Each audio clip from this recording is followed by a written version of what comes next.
Hola hermanos, la semana pasada estuvimos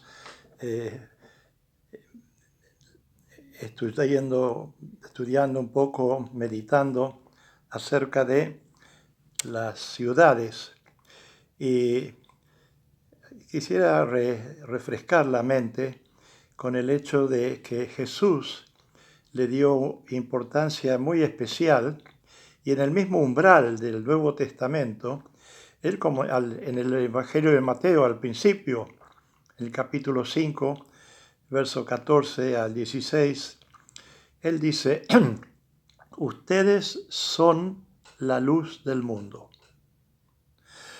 Una ciudad asentada sobre un monte no se puede esconder. Si se enciende una luz, alumbra a todos los que están en la casa. El Señor empleó esta metáfora de una ciudad que está construida en la cima de una montaña y luego aplica eso a la vida espiritual. Dice que tenemos que nosotros vivir de tal manera que nuestra vida alumbre, porque Él dijo, ustedes son la luz del mundo. Qué palabras, qué declaración y qué responsabilidad. Nosotros, hermanos, somos la luz del mundo y debemos vivir y brillar de tal manera que glorifiquemos a nuestro Padre que está en los cielos. Este debe ser siempre el propósito y de nuestra vida, glorificar al Señor.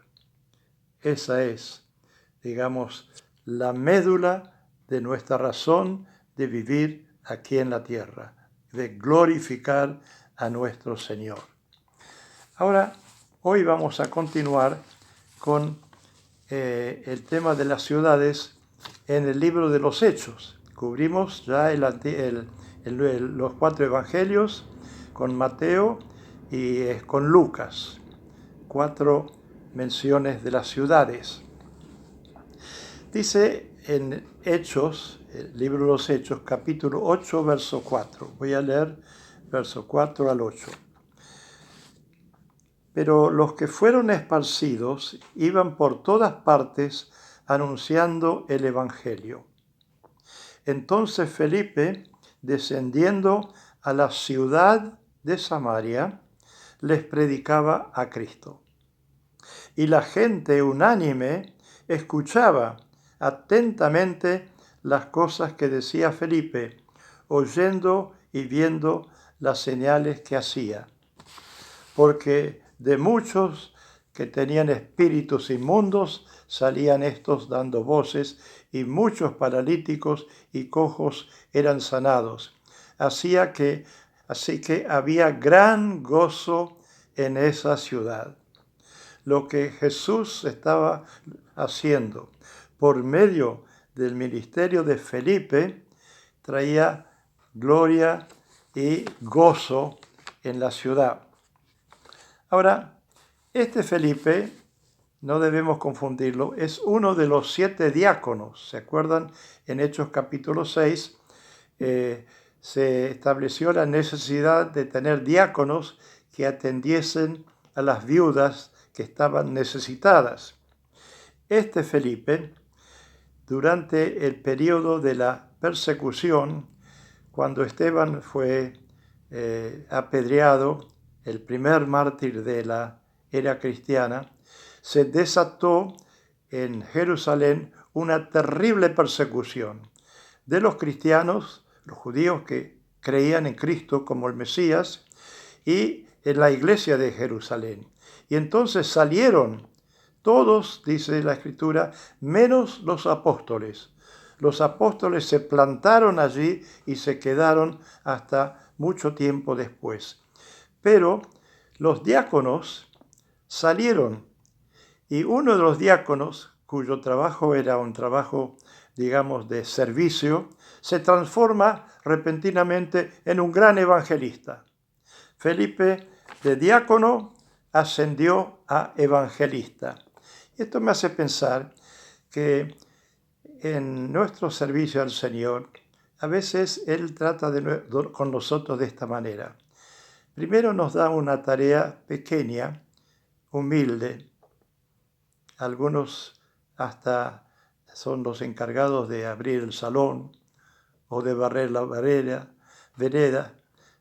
Y en base a la fidelidad que ponemos en ese pequeño trabajo, esa pequeña tarea que nos da el Señor, Él nos va dando más y más responsabilidad. Esta fue la experiencia de Felipe. De diácono se transforma en evangelista y siendo usado por Dios para hacer grandes milagros. Y la gente venía y escuchaba y hubo un gran gozo en aquella ciudad. ¿Cuál es la ciudad? Es la ciudad de Samaria. Estudiando los mapas bíblicos, yo veo que en la zona de Samaria, de los samaritanos, que no se hablaban con los judíos, en esa zona habían dos ciudades. Una es Sicar, donde Jesús, ¿se acuerdan cuando se desvió de su camino hacia Galilea? Se apartó, dobló y caminó como 30 kilómetros hasta Sicar, donde había una mujer, y una mujer de no muy buena reputación, al mediodía, al calor de Palestina, y ahí le habló de la necesidad de un agua que sacia la sed interior. Bien, entonces, en esa zona de Sicar y de Samaria, de la capital, que es una extensión muy grande de población, ahí llegó Felipe el Evangelista.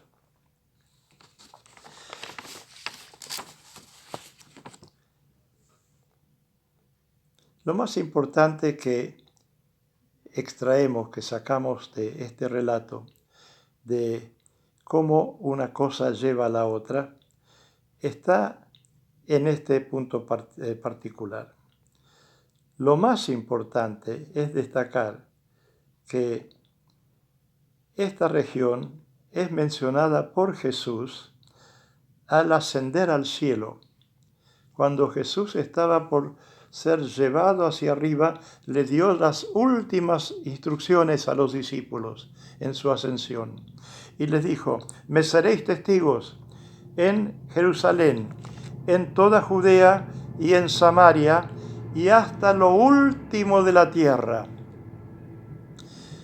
Jerusalén, Judea, la provincia, Samaria, la otra gran provincia, y se proyecta la orden del Señor de que hubiera testigos de Él hasta lo último de la tierra.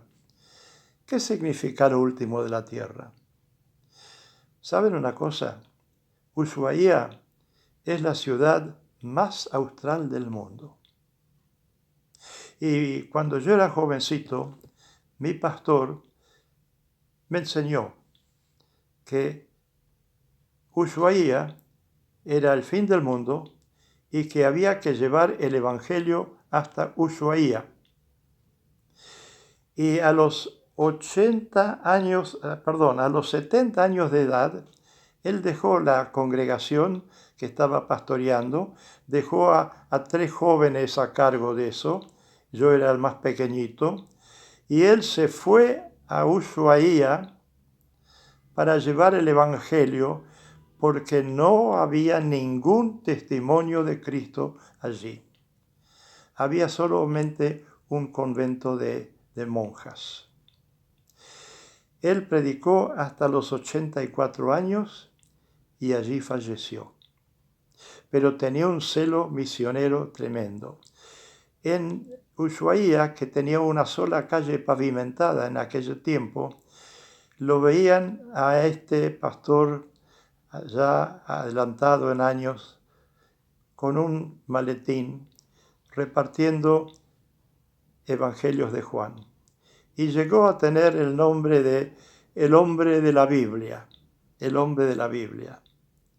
Y fíjense cómo obra el Señor. Un día lo paró un ciudadano de la ciudad. Dice, dígame, señor, usted habla inglés, ¿no? Sí, yo hablo inglés. Mire, yo tengo una hermana que vive en el convento acá y las hermanas del convento quisieran aprender inglés.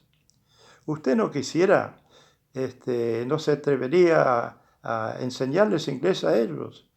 Él le dijo, sí, cómo no, con mucho gusto, lo voy a hacer.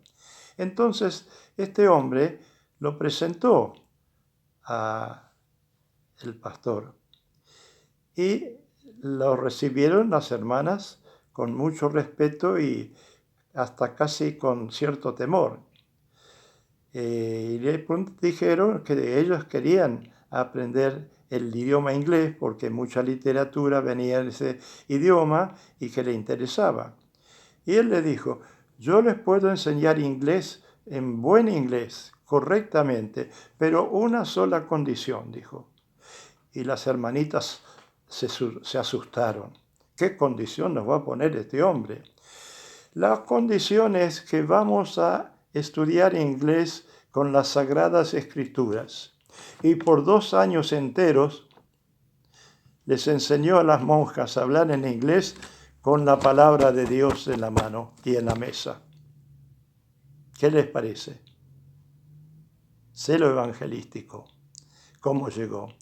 Hoy en Ushuaia hay un montón de iglesias evangélicas. Nosotros lo hemos visitado y visitamos también la tumba donde está sepultado, que falleció a los 84 años. Que estas palabras nos inspiren, hermanos, a vivir para la gloria de Dios y para divulgar el Evangelio. Amén.